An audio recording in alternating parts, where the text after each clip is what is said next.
soo kalifo oo roob ayagoo soo jiro oon ku celceliyo telefoonka soo socda andhawo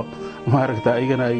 hadalkayga ayna diidin roobkii ay u soo baxeen ciriirigaasa maaragta keenay marka insha allahu tacaala marka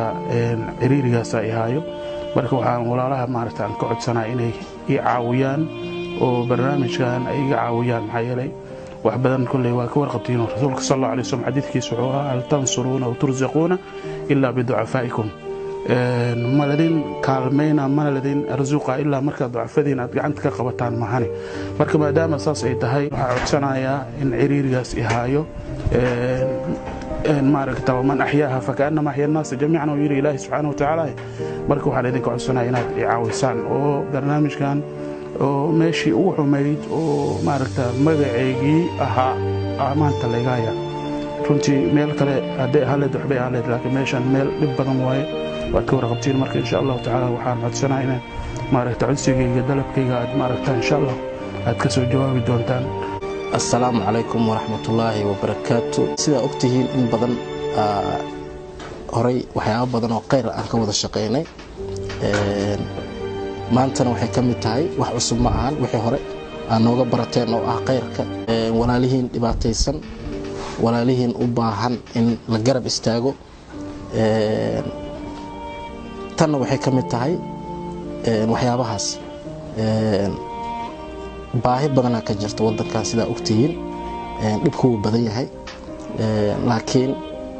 mar walba waxaan isku dayi doonaa wixii aan markaas insha allahu tacaala aan idiin soo gudbi karno oo adinkana ka walaala ahaan aad arrintaasi ma arkin oo aad wax ka qaban kartaan arrimaha inta badan oo aad nagu barateen waxaa ka mid ah arrimihii ramadaanka oo kale inaad qayb weyn ka qaadateen oo garab aad ku siiseen walaalihiin afuriseen ciidsiiseen midii kale oo ahayd masaajidkii tii kale oo ahayd arrintii qalliinka eernada walaalkeen xanuunsanaa aad qayb weyn ka qaadateen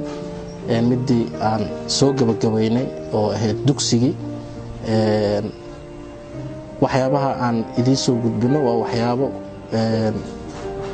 qofka la joogo ama marxaladan ku sugan maanta oo dareemi kara keliya laakiin waxaan idinkaga mahad celinaa dhammaan walaalaha mar walba oo aan dhibaato u soo gudbino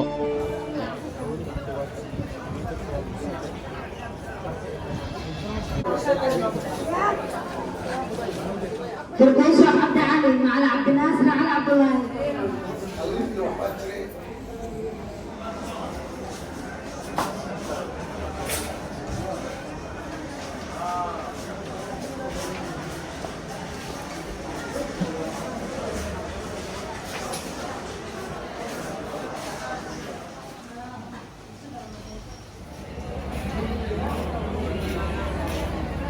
كل من